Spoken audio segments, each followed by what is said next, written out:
nginx on Mac. Install the server. Start with the real error. If nginx is missing, install nginx with Homebrew. The nginx is installed, and the default Homebrew port is visible in the caveats. Verify the exact nginx version. Now check the binary path. It should point to the Homebrew bin folder.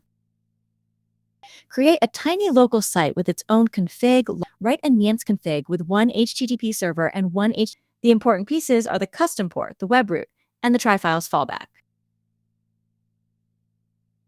Run nginx-t before starting the server. Generate a short-lived local certificate and key. After fixing the certificate path, the nginx config test passes. Start nginx with the custom prefix and config file. Curl the HTTP port. A 200 response proves the response header shows nginx 1.29.8.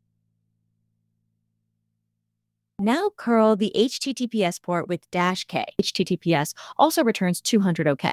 Stop the custom nginx process cleanly. Nginx is ready.